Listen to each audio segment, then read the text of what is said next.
जब पूरे के पूरे देश में पहली बार काशीराम जी की पुण्यतिथि भी समाजवादी पार्टी के हर कार्यालय में मनाने का काम किया है।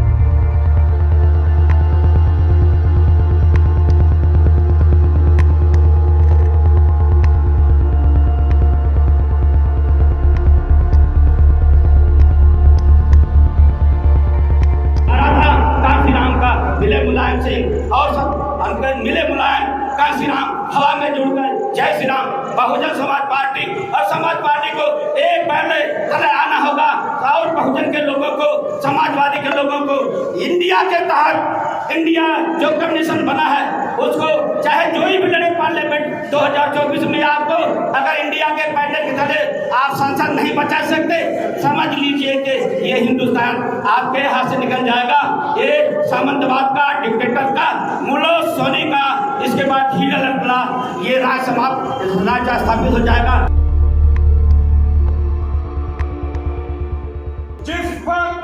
जिस वक्त माननीय प्रधानमंत्री नरेंद्र मोदी जी अपने अश्वमेध घोड़े पर चढ़ करके, जिसे हम ईवीएम भी कहते हैं, उस बेईमान ईवीएम के सहारे वो दिल्ली की तरफ कूच कर रहे थे। मैं आभार व्यक्त करता हूँ जंगल की जनता का, जिसने माननीय धरती पुत्र नेता जी मुलायम सिंह यादव जी को सांसद बनाने का काम किया और नरेंद्र मोदी जी के सामने ये सवाल खड़ा कर दिया कि भाई इस तरीके से आप नहीं चल सकते।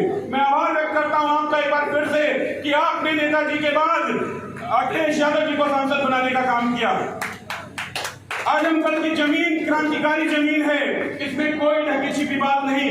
जिस बुलडोजर न्याय की बात हो रही है, देखिए क्या क्या समय आ गया जब हम ये बात जानते हैं कि इनको संविधान पर बिल्कुल भी भरोसा नहीं, इनको संविधान की प्रस्तावना से कोई मतलब नहीं, इनको देश के पिछड़े दलितों, अल्पसंख्यकों से कोई मतलब नहीं। इनको मतलब है तो सिर्फ अपने उन पूंजीपति दोस्तों से जिनके लिए ये पहले दिन से काम कर रहे हैं। और पिछले 10 सालों में अगर इस देश में किसी की तनख्वाह बढ़ी, किसी की कमाई बढ़ी है, तो वो इनके दोस्त हैं, बाकी सबकी कमाई घटी है।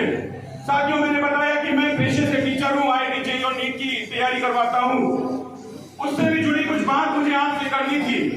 अभी तमिलनाडु की सरकार ने, तमिलनाडु जिसमें स्टालिन की सरकार है, उनकी सरकार ने रिपोर्ट पब्लिश की। जिनके बच्चे IIT JEE और नीट की तैयारी करते हैं, जिनके बच्चे 12वीं में वो ये बात समझेंगे कि तमिलनाडु सरकार की जो रिपोर्ट आई, वो रिपोर्ट ये कहती है कि नीट में आज की तारीख में जो सिलेक्शन हो रहा है, यानी जो बच्चे MBBS के पात्र हैं, वो वही बच्चे हैं जो उसमें 99% वो बच्चे हैं जो 2 बार या 3 बार कोचिंग करते हैं। इस देश में कोचिंग कितनी महंगी है।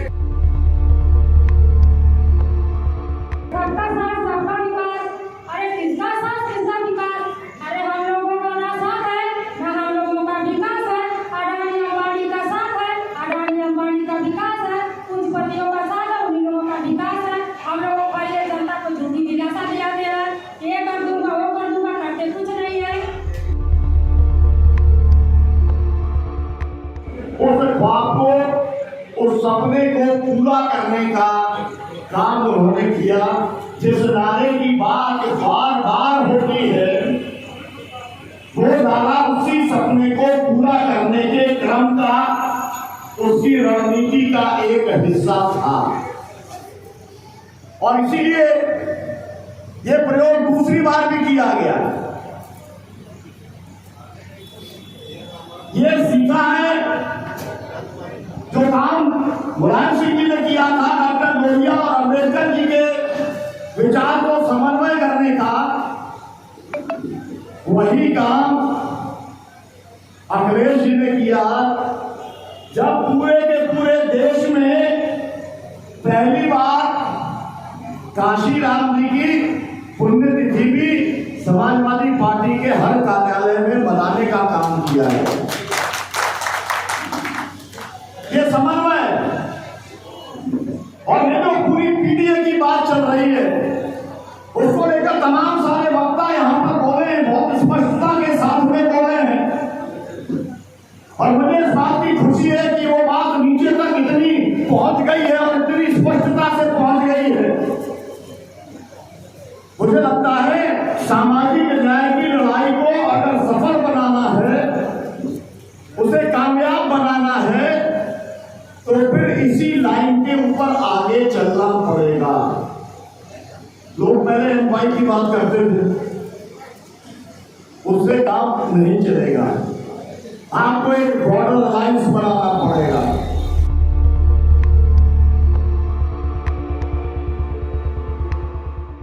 संघर्ष करो, उनके साथ में बढ़ो, लेकिन आज वो स्थिति नहीं है। आज हमको एक एक को याद करना पड़ेगा।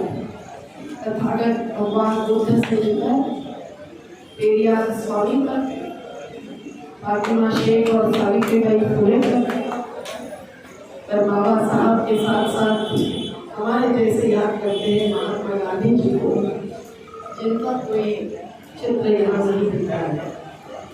और हम लोग गांधी जी के योगदान को बहुत मानने वाले लोग हैं। कभी लाठी पे जवाब दिया नहीं। आजादी आंदोलन में भी हम जीत नहीं हासिल करते। अगर सुभाष चंद्र बाबू बोस, जिन्होंने आजाद सेना को तैयार की, लेकिन गांधी जी को राष्ट्रपिता उन्होंने ही तो पदवी दी। तो वो जो बात है, दो लाइन आपको सुना हो, क्योंकि आपने भी गीतों में पाला ही ज्यादा संदेश दिया।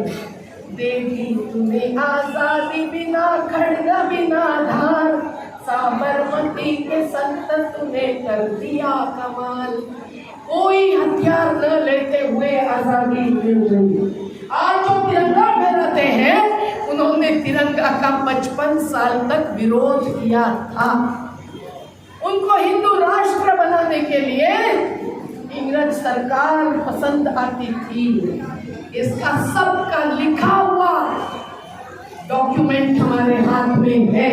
तो समझ लीजिए कि तिरंगा फड़काने वाले राष्ट्र प्रेमी और तिरंगा में जो हरा रंग है खेती का, वो बचाने वाले राष्ट्रद्रोही, विकास विरोधी, राष्ट्र विरोधी, ये जो खेल चल रहा है जाति और मजहब के नाम पर, ये क्यों चल रहा है? जो शुरुआत से मैंने बात रखी है, वो हर आपके अधिकार की बात है, उसको लेकर आप लड़े नहीं। इसीलिए वो जाति और मजहब धर्म के आधार पर टुकड़े टुकड़े करना चाहते हैं। और महिलाओं को ज्यादा पूछा धर्म भाविकता आती है, इसलिए भंते जी ने जरा ज्यादा ही आज स्ट्रॉन्ग भूमिका रखी है। पर ये सब सच्चाई है।